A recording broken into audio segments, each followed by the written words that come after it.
사실과 자유의 가치를 추구하는 이승만 TV입니다. 시청자 여러분 안녕하십니까?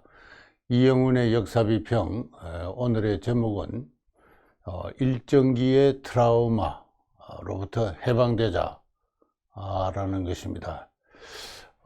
우리 한국인들의 역사의식, 그에 교정된 정치의식은 너무나 일제가 우리 민족을 지배한 그 35년간의 초점이 맞춰져 있고, 어떤 의미에서는 거기에 긴박되어 있다, 이렇게 볼 수 있습니다.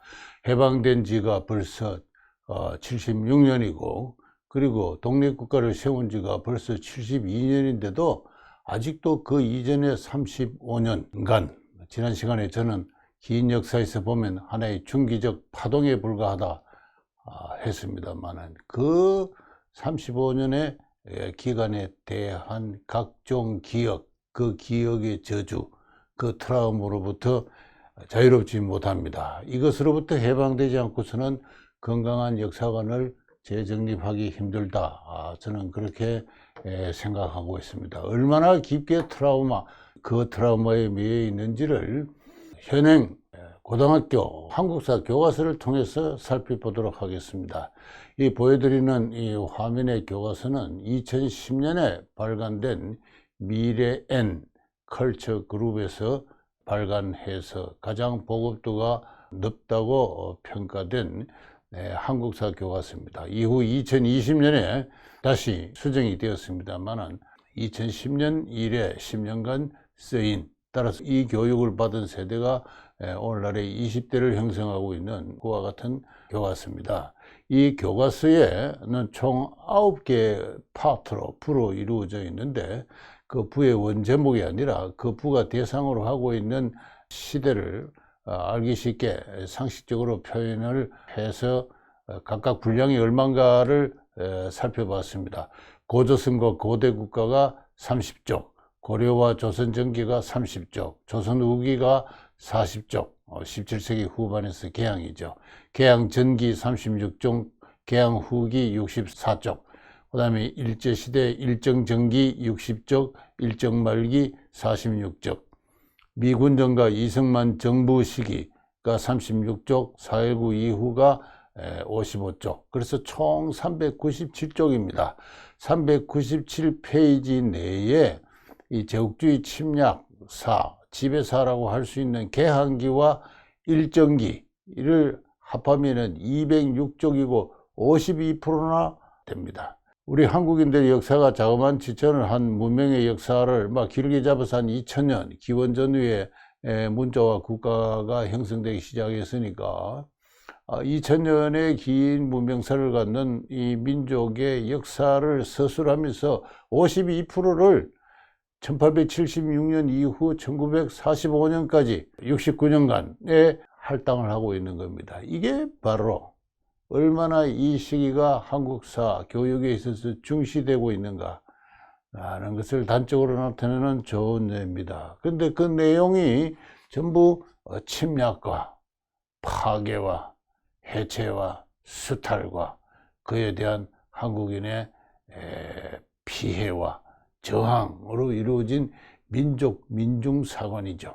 바로 그러한 교육을 1년에 한 수업일수가 35주 정도 된다면 그 절반 이상을 그런 교육을 받고 이 사회에 진출하게 되니까 세대가 시간이 거듭할수록 그 시대에 대한 한국인들의 분노, 정오감, 그로 인한 어떤 역사의식의 어떤 얽매임, 그 트라우마는 점점 깊어지고 있다, 그렇게 이야기할 수 있습니다.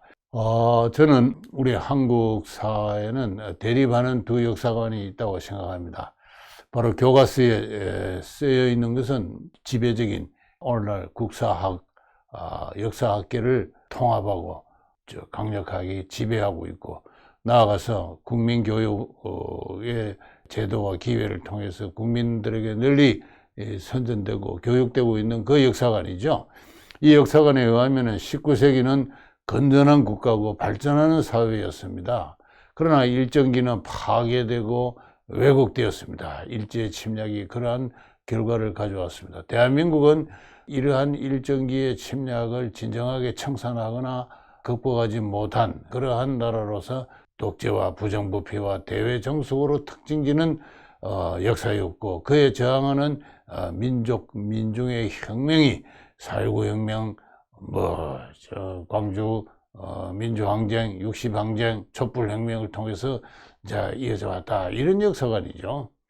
그런데 이 역사관에서 가장 중요한 것은 일정기입니다. 일정기 때 파괴와 왜곡이 이루어졌다 하는 것입니다. 그러한 역사관 자체가 민족 사관의 핵심적 요소입니다.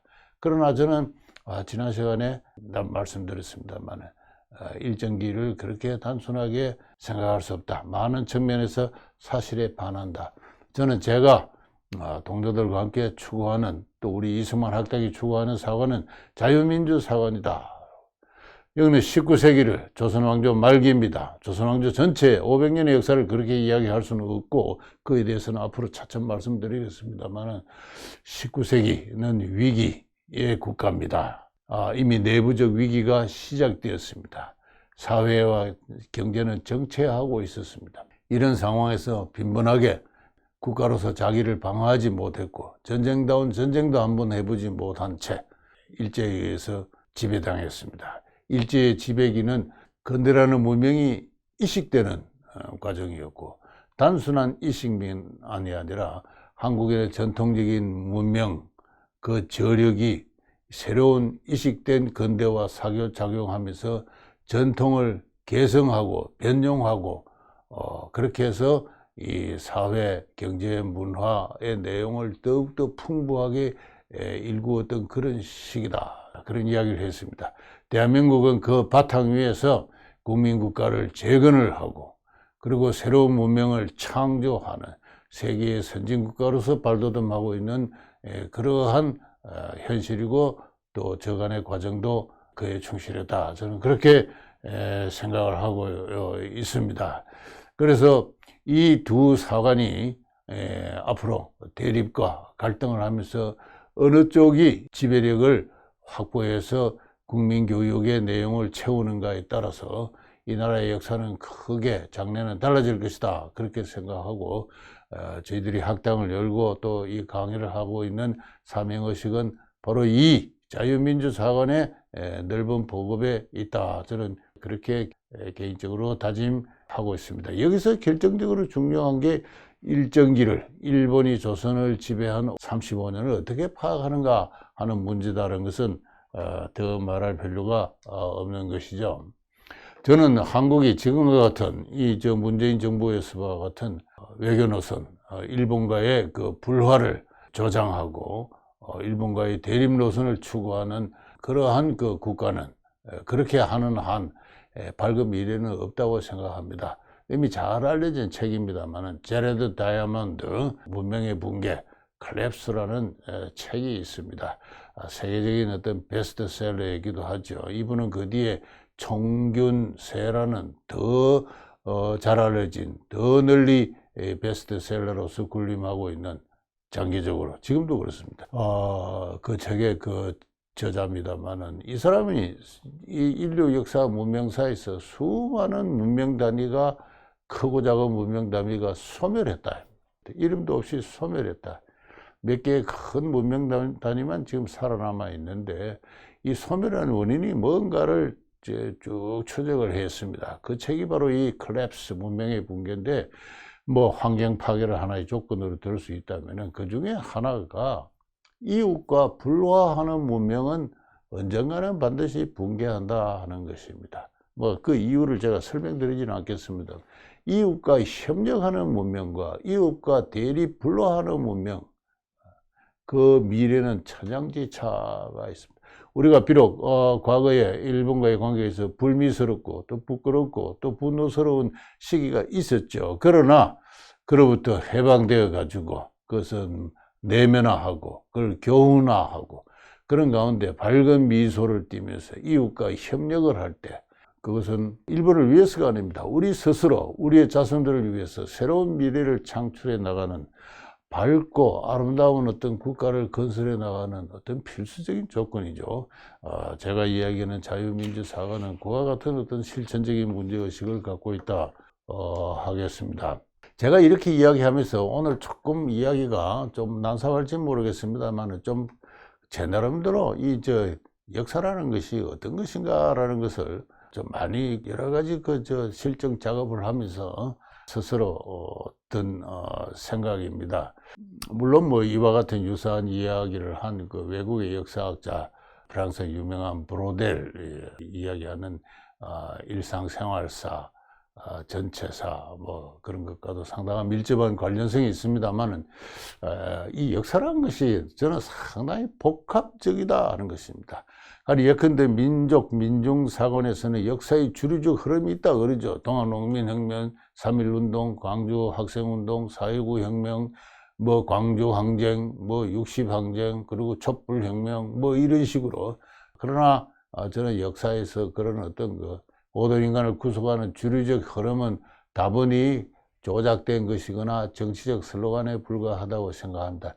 역사는 굉장히 복합적입니다. 저는 우리 한국사를 제1시대, 제2시대, 제3시대, 제4시대로 구분하고 있습니다. 제가 쓴 한국경제사라는 책에서 그와 같은 거 했는데요. 오늘날 중국 역사학의 이름 붙이기 방식을 따르자면은 상고, 중고, 근고, 또 현대 이렇게 나눌 수가 있고 1 내지 7세기, 8 내지 14세기, 15 내지 19세기, 20세기 이후 이런 식으로 나눌 수가 있고 사만시대, 삼국시대, 통일신라, 고려시대, 조선시대, 그리고 일정기, 미군정기, 대한민국기 이렇게 이제 구분할 수 있습니다. 이 1, 2, 3, 4시대를 나눌 때 제1시대에서 2시대, 2시대에서 3시대가 두부모를 자르듯이 이렇게 성큼성큼 마치 절벽을 뛰어넘듯이 또는 계단을 오르듯이 이런 식으로 역사가 진행되는 것은 아닙니다. 아니고 제가 그림을 그렸듯이 제1시대의 사회, 경제, 문화, 종교의 요소는 2시대에 들어서도 상당한 비중으로 남아있고 3시대에 걸쳐서 4시대까지도 연속을 합니다. 우리가 20세기 초, 20세기 전반의 역사 자료를 자세히 읽으면은 거기는 사만시대의 모습이 비쳐 있기도 하죠. 저는 저 그림을 끊었습니다만은 21세기와는 관계없는 것처럼 그랬지만은 그러나 아직도 23만 시대의 요소가 남아 있는지도 모르죠. 그 다음에 제2시대의 요소들이 제1시대 중간부터 시작해서 2시대의 지배적인 비중을 차지했다가 3시대, 4시대 지금까지도 남아있고 조선시대, 3시대도 마찬가지입니다.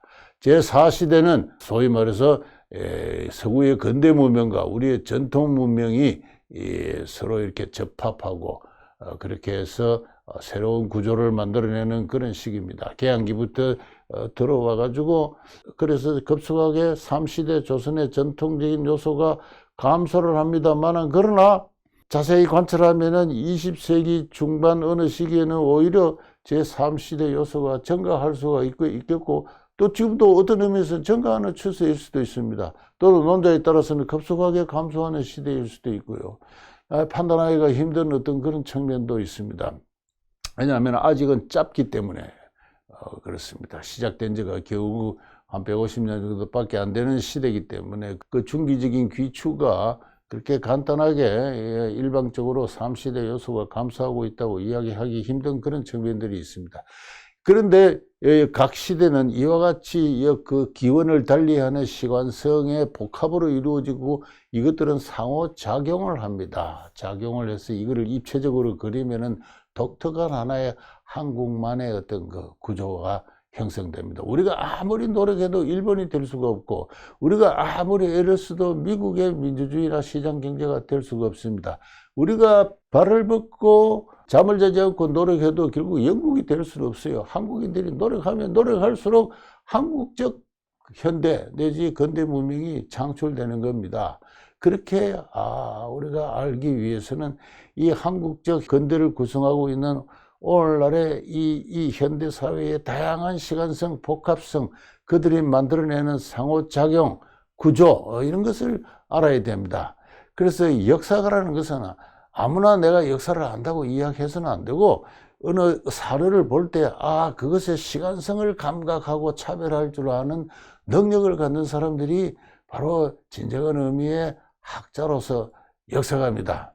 우리 역사 논쟁을 해보면은 중고등학교 학생들도 저 앞에서 정색을 하면서 얼굴을 붉히면서 대어들기도 합니다. 그게 역사 논쟁이 아니죠. 역사 논쟁이 아닙니다. 훈련받은 오랫동안 사료를 뒤진 역사가만이 느낄 수 있는 그 각 사건들의 시간성이 있습니다. 그리고 그 시간성이 만들어내는 구조가 있습니다. 그 작업은 단순하게 얼굴을 붉히면서 분노의 손길을 치든다고 해서 만들어지는 게 아니죠. 역사라는 게 바로 이런 것이라는 걸 제가 말씀드리고 싶은데, 그런 의미에서 좀 이야기가 좀 어려워질지 모르겠습니다만, 17세기에서 19세기 조선 후기에 우리 조선 왕조 사회 경제에 중요한 변화가 있었습니다. 한마디로 말해서 남성 중심의 친족 집단이 형성되기 시작한 거죠. 바로 그것이 조선 왕조가 남긴 가장 중요한 긍정적인 유산입니다. 그래서 남성 중심의 장자, 우대, 상속제로 전환하고, 그리고 정조부, 조부, 아버지, 아들로 이어지는 이 4대가 한 계통으로 이어질 때 그걸 종법적 질서라 합니다. 이 종법적 질서에 기초한 부계 친족 집단이 형성됩니다. 보통 정조를 같이 하는 친족 집단을 가지고 당내라 하는데, 당내 친족 집단이 형성되고, 그리고 전통적인 조상 숭배 제사가 형제 윤회 봉사에서 종가를 중심으로 한 장자 단독 상속제로 그렇게 변환하고, 그리고 가족 형태가 세계적으로 예가 많지 않은 직계 가족화로 바뀝니다. 그리고 바로 전통적인 어떤 그 서울 중심의 사대부 가문 이외의 농촌의 서민들로부터도 이와 같은 친족적인 변화에 힘입어 가지고 양반 신분으로 대두하는 그룹들이 나타납니다. 그걸 향반이라 하죠. 그렇게 해서 전통적인 어떤 양반에다가 농촌의 바탕을 둔 향반이 등장을 하면서 양반 상민 신분제가 또 보편화하고 합니다. 그렇게 이러한 사회 경제의 변화에 따라서 조선시대에 태어난 남자들은 친족을 형성하고 보존을 해서 신분 상승을 합니다. 개별적인 힘으로는 도저히 할 수가 없습니다. 그러면 국가의 침탈 막을 수가 없어요. 그러니까 하나의 친족 집단을 형성해서 친족 공동체의 힘을 가지고 향반으로 성장하고, 그렇게 하기 위해서는 향교에 출입을 할 수 있는 자제를 양육해야 되는데, 바로 지방 향시에 합격해서 적어도 유학 정도는 직위는 쟁취할 필요가 있습니다. 더 나아가면 진사가 되고요. 바로 그러기 위해서 친족 단위의 노력이 있어야 됩니다. 바로 이 친족의 형성과 보존을 통한 신분 상승이 조선시대 17, 19세기 태어난 인간, 우리 조선인들의, 한국인들의 가장 중요한 생애 목표와 행동 전략입니다. 오로지 그것을 위해서 육체의 마손도 불사하는 강력한 노동을 행하죠. 노동을 행합니다. 그와 같은 근로규율과 목적의식, 바로 그런 것이 오늘날 한국을 만들어냈다, 저는 그렇게 생각을 하는데, 거기에 대해서는 차차 이야기를 하도록 하고요. 바로 이와 같은 우리의 전통이 일제시대 때 들어와서 어떻게 됐느냐, 제가 이 연구를 하기 위해서 상당한 어떤 연구비와 시간을 투하를 했습니다. 경상남도 울주 광역시, 울산광역시 울주군 언양면을 대상으로 해서 그 지역에서 1912년 이래로 1962년까지 살았던 모든 사람을 대상으로 해서 그들의 그 호적부를 조사를 했습니다. 그 결과 어떤 놀라운 사실을 발견했느냐 하면은 1912년에 현재 언양면의 총호수가 1534호인데 동성 친족 집단 수가 17개가 있고 17개에 속한 사람이 321명입니다. 바로 요들이야말로 향반들이라, 양반으로 성격한 사람들이라 할 수가 있죠. 그런데 이게 1962년이 되면은 친족 집단 수가 45개로 늘어나 있고 그에 속한 인간들의 비중이 1052명으로서 44%가 됩니다. 그러니까 불과 50년 만에 친족 집단에 속한 인간의 수가 21%에서 45%로 증가한 거죠. 보통 이 시대를 근대라고 합니다. 근대라고 하면은 전통적인 친족 공동체는 해체돼야 되죠. 그렇지 않습니다. 17, 19세기에 어떤 그 경향을 이어가지고 우리 한국인들이 친족 집단을 열심히 결성한 것이 1920세기 전반 1962년까지의 우리 한국인들의 일상생활사예요. 일상생활사입니다. 왜 그렇게 될 수 있었냐? 근대가 없이는 불가능합니다. 주변에 울산, 부산, 마산, 창원 이와 같은 그 도시들이 성장하니까 마을의 하면들이, 타성바지들이, 잡성들이 떠나죠. 그죠? 차별을 받고 살기 싫으니까 떠나고 나니까 마을 자체가 점점 동족화하기 시작합니다. 동족화하면서 이 부의 종법적 질서가 강화되고, 그리고 모든 사람이 양반의식을 갖습니다. 일제시대 들어와서 양반의식이 사라졌다고 생각하면 큰 오산입니다. 오히려 더 확산되고 강화되어 왔다고도 할 수가 있습니다. 이렇게 근대가 들어오게 되니까, 또 근대의 호적 제도 등이 있습니다만은 오히려 전통적인 어떤 추세는 개성이 되고 강화되어 가지고 우리 한국인들이 평생을 사는 생애 목표와 그에 준하는 행동 전략을 형성시키고 강화시켜 왔다. 이렇게 이야기할 수 있는 거예요. 이게 일정기에 진정한 우리 인구의 다수들이 살았던 농촌 사회의 실모습입니다. 전통은 파괴된 것이 아니라 근대가 들어옴으로써 오히려 개성되고 강화되어 왔다. 이렇게 이야기할 수 있죠. 이외에 다양한 예를 들 수가 있는데, 바로 미술시장의 예에 대해서는 지난 시간에 제가 좀 자세하게 소개를 했다고 생각을 합니다. 보여드리는 사진은 이 친족 집단이 드리는 묘제입니다.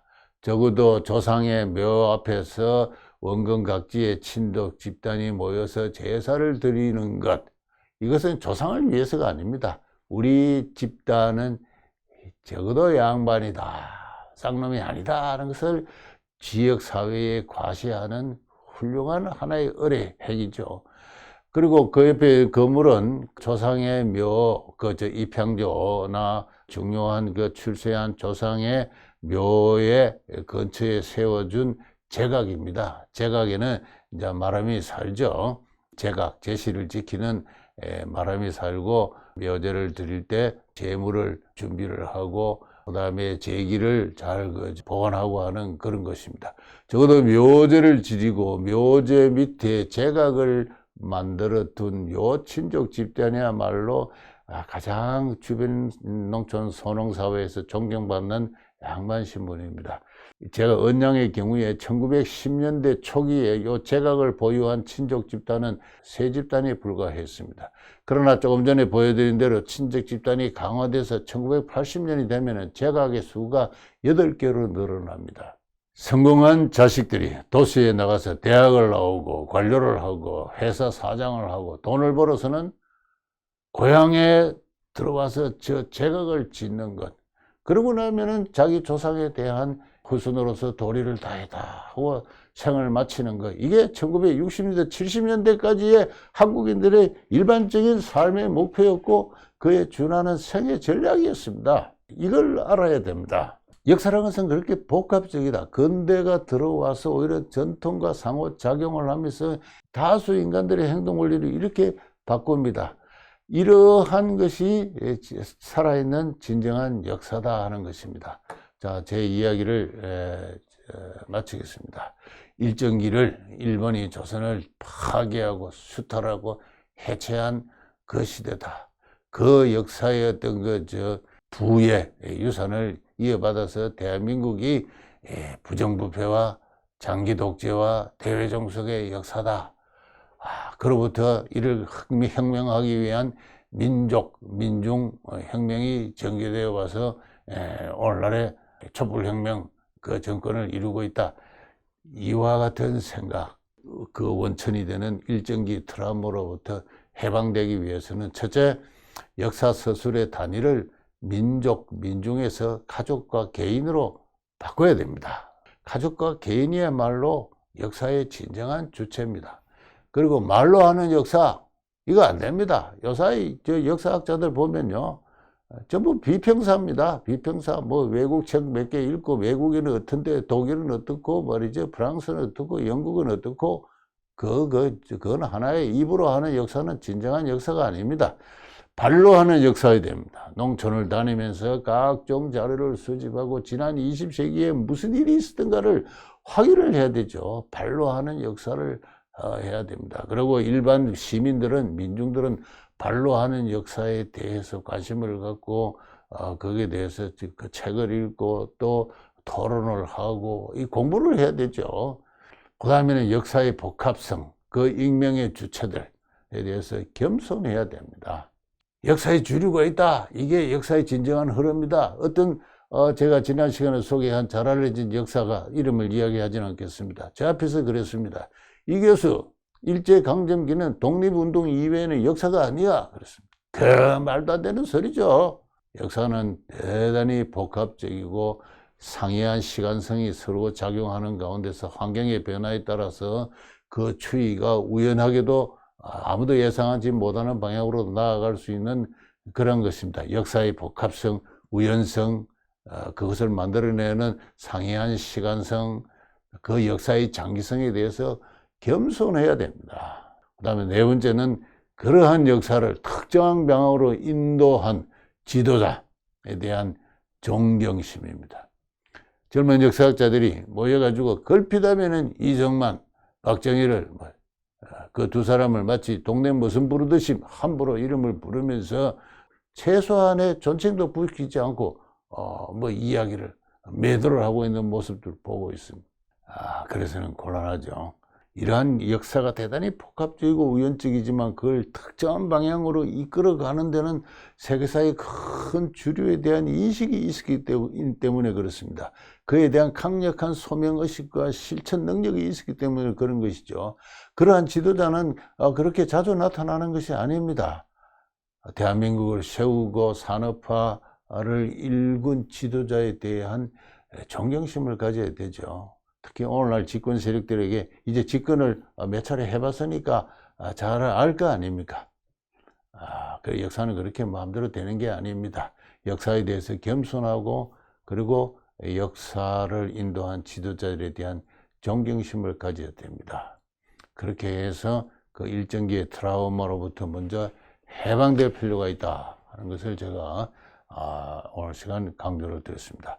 다음부터는 제가 오늘 소개한 이 한국사 교과서를 소재로 해서 교과서의 내용이 얼마나 심각한 문제들을 안고 있는가에 대해서 좀 이야기를 체계적으로 전개해 볼까 그렇게 생각하고 있습니다.